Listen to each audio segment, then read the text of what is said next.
வணக்கம். இன்றைய கலந்துரையாடலுக்கு உங்களை வரவேற்கிறோம். நாம இன்னைக்கு எதை பத்தி கொஞ்சம் ஆழமா பார்க்க போறோம்னா, செயற்கை நுண்ணறிவு, அதாவது ஏஐ. இது நம்ம வேலைகளை மாத்துறதோட மட்டும் இல்லாம, நாம சிந்திக்கிற விதத்தையே எப்படி மாத்தப் போகுதுன்னு பார்க்கலாம். முக்கியமா ஏஐ இந்த தர்க்க ரீதியான ரிப்பீட் ஆகிற வேலைகளை எல்லாம் எடுத்து செய்யும்போது, நாம மனுஷங்களா நம்மளோட தனிப்பட்ட திறன்கள், அதாவது படைப்பாற்றல், உணர்வுபூர்வமான புரிதல், இது மாதிரி விஷயங்கள் எப்படி முன்னுக்கு வருதுன்னு கொஞ்சம் ஆராய்வோம். ஆமா. இதுல மைய கருத்து என்னன்னா, ஏஐங்கிறது வெறும் வேலைய சுலபமாக்குற ஒரு கருவி மட்டும் இல்ல. அது மனிதர்களோட மதிப்ப மறுவரையறை செய்யக்கூடிய ஒரு சக்தி. ஆமா. ஒரு காலத்துல மென்திறன்கள், சாஃப்ட் ஸ்கில்ஸ்னு சொன்ன இரக்கம், கற்பனை, இதெல்லாம் இப்போ பொருளாதார ரீதியாவே முக்கியமாகுது இல்லையா? கரெக்ட். நீங்க உங்க அன்றாட வாழ்க்கையில இல்ல வேலையில இது என்ன தாக்கத்தை ஏற்படுத்தும்னு கொஞ்சம் யோசிச்சு பாருங்க. சரி, ஏஐ ஒரு கருவி மட்டும் இல்ல, ஒரு கூட்டாளி மாதிரி எப்படி செயல்பட முடியும்னு நீங்க சொன்னீங்க. ஆமா, அதுதான் இங்க நாம கவனிக்க வேண்டிய முக்கியமான விஷயம். நம்மளோட வேலை பழுவ குறைச்சு நம்மளோட தனித்துவமான மனித ஆற்றல்கள் இருக்கு இல்லையா? ம்ஹும். குறிப்பா வலது மூளை சார்ந்த திறன்கள், படைப்பாற்றல், உள்ளுணர்வு, ஆழமான தொடர்பு, இதையெல்லாம் வளர்த்துக்க இது எப்படி ஒரு வாய்ப்பா இருக்குன்னு கொஞ்சம் விரிவா பேசலாம். சரி, ஒரு நடைமுறை உதாரணத்தோட ஆரம்பிக்கலாமா? ஒரு பயிற்சி வகுப்புக்கு கேள்வி பதில் தொகுதியை தயாரிக்க ஏஐ உதவியதை பத்தி ஒரு குறிப்பு இருக்கு. ஆமா. ஏஐ வச்சு ஒரு கேள்வி பதில் தொகுதியை செஞ்சப்போ அது மாணவர்கள் கிட்ட நல்ல வரவேற்பை பெற்றிருக்கு. அதோட அதை தயார் செய்யற நேரமும் ரொம்பவே குறைஞ்சிருக்குன்னு சொல்லப்படுது. இது வெறும் நேரம் மிச்சம் தானா, இல்ல வேற ஏதாவது முக்கியமான விஷயம் இருக்கா இதுல? இல்ல, இது நேரத்தை மிச்சப்படுத்துறது ஒரு பக்கம். ஆனா அதை தாண்டி ரொம்ப முக்கியமான ஒரு விஷயத்த செய்யுது பாருங்க. ஏஐ இந்த மாதிரி சாதாரணமான திரும்ப திரும்ப செய்யற வேலைகளை, அதாவது சாதாரண அடிப்படை செயல்பாடுகளை எடுத்துக்கும்போது உயர்மட்டத்துல சிந்திக்க வேண்டியவங்க இருக்காங்க இல்லையா, ம். அவங்களோட அறிவாற்றல் பளு, அதாவது காக்னிட்டிவ் லோடு குறையுது. எல்லா சின்ன சின்ன வேலையும் நீங்களே செய்ய வேண்டாங்கிறப்போ ஒரு மன அயர்வு குறையும் பாருங்க. இது படைப்பாற்றல், உள்ளுணர்வு, அப்புறம் மூலபாய சிந்தனை மாதிரி வலது மூளை செயல்பாடுகள்ல கவனம் செலுத்துறவங்களுக்கு எப்படி சொல்றது, ஒரு பெரிய சுதந்திரத்தை கொடுக்குது. ஓ, அப்போ அந்த சுமை குறையும் போது இன்னும் ஆழமான அர்த்தமுள்ள வேலைகள்ல நம்ம சக்தியை பயன்படுத்த முடியுதுன்னு சொல்றீங்க. ஆமா, நிச்சயமா. ஆனா இதுல ஒரு பக்கம் நன்மை இருந்தாலும் இன்னொரு சவாலான பக்கமும் இருக்குமே. இப்ப பாருங்க, தொழில்நுட்பம் ஏற்கனவே நல்ல ஊக்கமா திறமையா இருக்கிறவங்கள இன்னும் மேல கொண்டு போகும். சரி. அதே நேரம் மாற்றத்துக்கு உடனே தயாராகாதவங்க, இப்போ இருக்கிற நிலையே போதும்னு நினைக்கிறவங்க, அவங்களுக்கு இது பெரிய சவாலா இருக்குமா? அவங்களால ஈடு கொடுக்க முடியுமா? நீங்க சொல்றது 100க்கு 100 சரிதான். எந்த ஒரு பெரிய டெக்னாலஜி மாற்றம் வந்தாலும் இந்த இரண்டு பக்கம் இருக்கும். இது ஒன்னும் வரலாற்றுல புதுசு இல்லையே.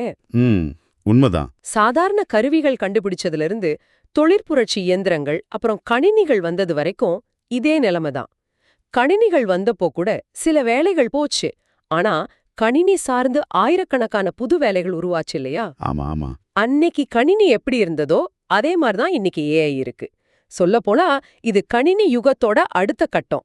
இங்க பயப்படுறதை விட முக்கியம் என்னன்னா, இந்த மாற்றத்துக்கு ஏத்த மாதிரி நம்ம எப்படி தயார்படுத்திக்கிறதுங்கிறது தான். அடாப்ட் பண்றது தான் முக்கியம். இங்கதான் இந்த உரையாடலே இன்னும் சுவாரஸ்யமா ஆகுதுன்னு நினைக்கிறேன். பாருங்க, பல வருஷமா நம்ம கல்வி, வேலை, சமூகம் எல்லாமே தர்க்கம், பகுப்பாய்வு சார்ந்த சிந்தனை, அதாவது இடது மூளை செயல்பாடுகளுக்கு தானே அதிக முக்கியத்துவம் கொடுத்துச்சு. ஆமா, லாஜிக்கல், லீனியர், அனலிட்டிக்கல் திங்கிங். ஆனா இப்போ ஏஐ மாதிரி தொழில்நுட்பங்கள் இந்த வேலைகளை எல்லாம் ரொம்ப திறமையா செய்ய ஆரம்பிக்கும்போது மதிப்புங்கிறது மெதுவா வலது மூளை செயல்பாடுகளை நோக்கி நகருது இல்லையா? அதாவது படைப்பாற்றல், வடிவமைப்பு, உள்ளுணர்வு, உணர்வு வளம், இதுக்கெல்லாம் முக்கியத்துவம் அதிகமாகுது. மிகச்சரியா சொன்னீங்க.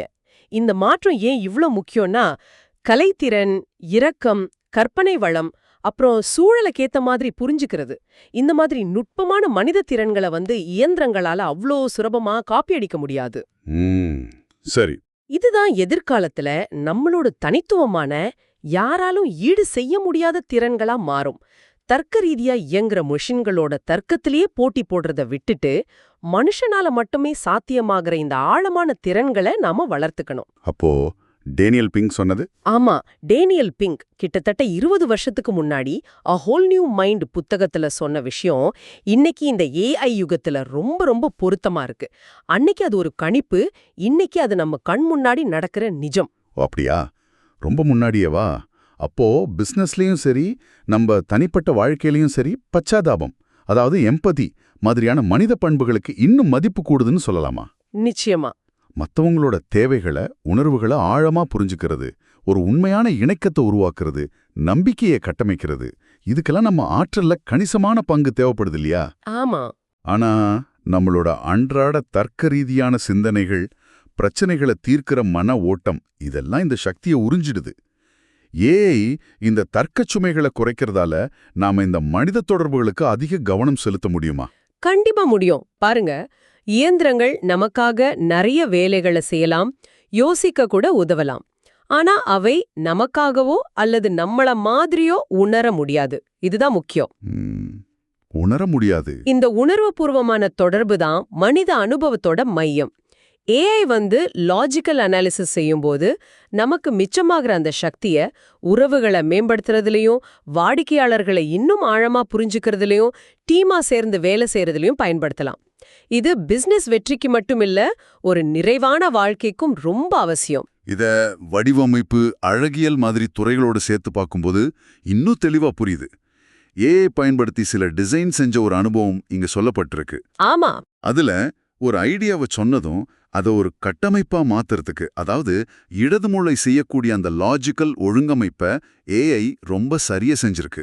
ஆமா, அந்த ஸ்ட்ரக்சரை கொண்டு வந்திருக்கு. ஆனா அந்த கட்டமைப்புக்குள்ள உயிர் கொடுக்கிற கலை, அம்சம், புதுமையான சிந்தனை, அர்த்தமுள்ள கருத்துக்கள், அதெல்லாம் மனுஷங்க கிட்ட இருந்து, அதாவது வலது மூளையிலிருந்து வந்திருக்கு. இது ஒரு அருமையான காம்பினேஷன் இல்லையா? ஆமா, இது ஒரு சக்தி வாய்ந்த இணைவு. ஏஐ கட்டமைப்பை கொடுக்குது, மனிதர் படைப்பாற்றல கொடுக்கறாரு.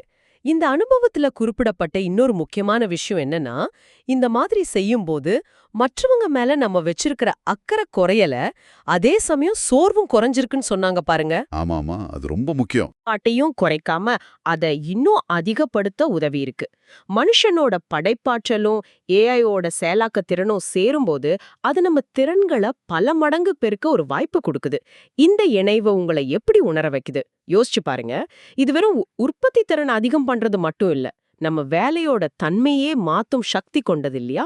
ஆமா, இது வேலையை செய்யறதுக்கான ஒரு புது வழிமுறை மாதிரியே தெரியுது. சரி, அடுத்து இன்னொரு முக்கியமான விஷயத்துக்கு வருவோம். இன்னைக்கு பாருங்க, தகவல்களுக்கும் செய்திகளுக்கும் டேட்டாவுக்கும் பஞ்சமே இல்ல. ஓவர்லோடு. ஆமா, எங்க பார்த்தாலும் தகவல் கொட்டி கிடக்குது. ஆனா இந்த தகவல் பெருக்கும் நிறைய பேருக்கு ஒரு மாதிரி சோர்வை ஏற்படுத்துறதா தெரியுது.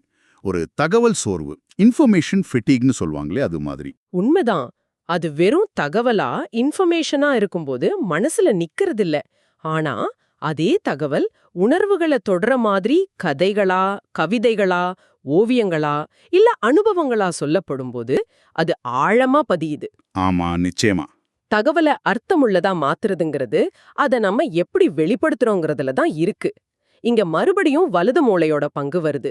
கதை சொல்லல், உருவகப்படுத்துதல், எமோஷனல் கனெக்ஷன் ஏற்படுத்துறது. ரொம்ப பெரிய தத்துவங்களை கூட கதைகள், புராணங்கள் வழியா சொன்ன நம்ம பாரம்பரியத்தோட தேவை இன்னைக்கும் இருக்கு. அப்போ ஏஐ இதுக்கு உதவுமா? ஒருவேளை ஏஐ இந்த கதை சொல்லலுக்கு உதவலாம். தகவல்களை உணர்வுபூர்வமா வடிவமைக்க அது ஒரு கருவியா பயன்படலாம்னு நான் நினைக்கிறேன். அப்போ இவ்வளவு நேரம் நாம பேசினதோட மொத்த சாராம்சம் என்னன்னு பார்த்தா, தர்க்கத்தை, லாஜிக்க நாம முழுசா கைவிடணும்னு அர்த்தம் இல்ல, அப்படிதானே? இல்லவே இல்ல. மாறாக நம்மளோட அறிவு, அதாவது தர்க்கம், பகுப்பாய்வு, அதோட நம்ம உணர்வு, அதாவது படைப்பாற்றல், இரக்கம், உள்ளுணர்வு, இது ரெண்டையும் இணைச்சு ஒரு சமநிலையோட பயன்படுத்தணுங்கிறது தானே இந்த உரையாடல். மிக மிகச் சரியா சொன்னீங்க. பகுப்பாய்வு திறன்கள், அனலிட்டிக்கல் ஸ்கில்ஸ் இன்னைக்கும் எப்போ முக்கியம்தான். அதை நம்ம குறைச்சு மதிப்பிடவே இல்ல. ஆனா அதுக்கு இணையா சில நேரங்கள்ல அதை விட அதிகமா படைப்பாற்றல் சக்தி, கிரியேட்டிவ் ஃபோர்ஸ், உணர்ச்சி நுண்ணறிவு, எமோஷனல் இன்டெலிஜென்ஸ், சூழலுக்கேத்த மாதிரி புரிஞ்சு செயல்படுற திறன், உணர்வு வளம், இதெல்லாமும் முக்கியத்துவம் பெறுது. எதிர்காலம்ங்கிறது தர்க்கத்தையும் படைப்பாற்றலையும் பகுப்பாய்வையும் இரக்கத்தையும் அறிவையும் கற்பனையும் ஒன்னா இணைச்சு தனித்துவமா செயல்படக்கூடியவங்களுக்கு சொந்தமானது. அப்படி பார்த்தா இதுக்கேத்த மாதிரி நம்ம கல்வி முறைகள்லயும் நம்ம கத்துக்கிற விதங்கள்லயும் பெரிய மாற்றங்கள் தேவைப்படும் தோணுது. ஆமா.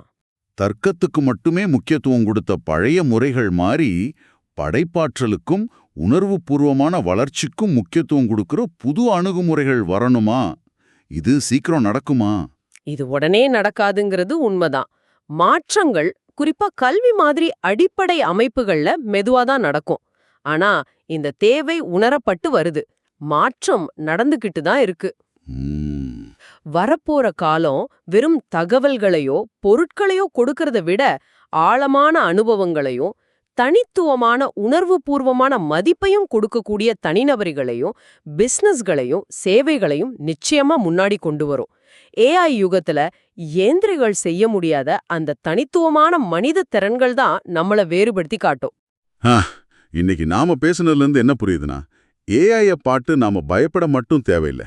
அது ஒரு சக்தி வாய்ந்த கூட்டாளியா இருந்து நம்ம நேரத்தையும் சக்தியும் மிச்சப்படுத்தி நாம மனுஷங்களா நம்மளோட தனித்துவமான பங்களிப்புகள் இருக்கு இல்லையா, படைப்பாற்றல், இரக்கம், ஆழமான தொடர்பு, அர்த்தமுள்ள வடிவமைப்பு, இது மாதிரி விஷயங்களை கவனம் செலுத்தும் ஒரு கருவியாவும் இருக்கலாம். ஆமா. இடது மூளை சார்ந்த வேலைகளை அதை எடுத்து செய்ய நாம வலது மூளை சார்ந்த உயர்திறன்களை வளர்த்துக்க இது ஒரு நல்ல வாய்ப்புன்னு சொல்லலாம். நிறைவா உங்களுக்காக ஒரு சிந்தனையை விட்டுட்டு போறேன். இந்த மாற்றம், அதாவது தர்க்கத்திலிருந்து வலதுமூளை திறன்களான படைப்பாற்றல், இரக்கம், உள்ளுணர்வு, இதுக்கெல்லாம் முக்கியத்துவம் மாறுது இல்லையா? ம், இது உங்களுடைய இப்போதைய வேலை, உங்க சமூக உறவுகள், ஏன் உங்க தனிப்பட்ட வளர்ச்சியில நீங்க எதுக்கு அதிக மதிப்பு கொடுக்கறீங்கங்கறத எப்படி மாத்தலாம்னு கொஞ்சம் யோசிச்சு பாருங்க. டெக்னாலஜி இப்படி வேகமா முன்னேறிட்டு இருக்கு. அதுக்கு ஈடு கொடுக்கிற அதே நேரத்துல இந்த முக்கியமான மனித திறன்களை, கலைத்திறன், இரக்கம், கற்பனை, ஆழமான உணர்வு, இது எல்லாம் நீங்க எப்படி வளர்த்துக்க ஆரம்பிக்கலாம்? இத பத்தி யோசிங்க.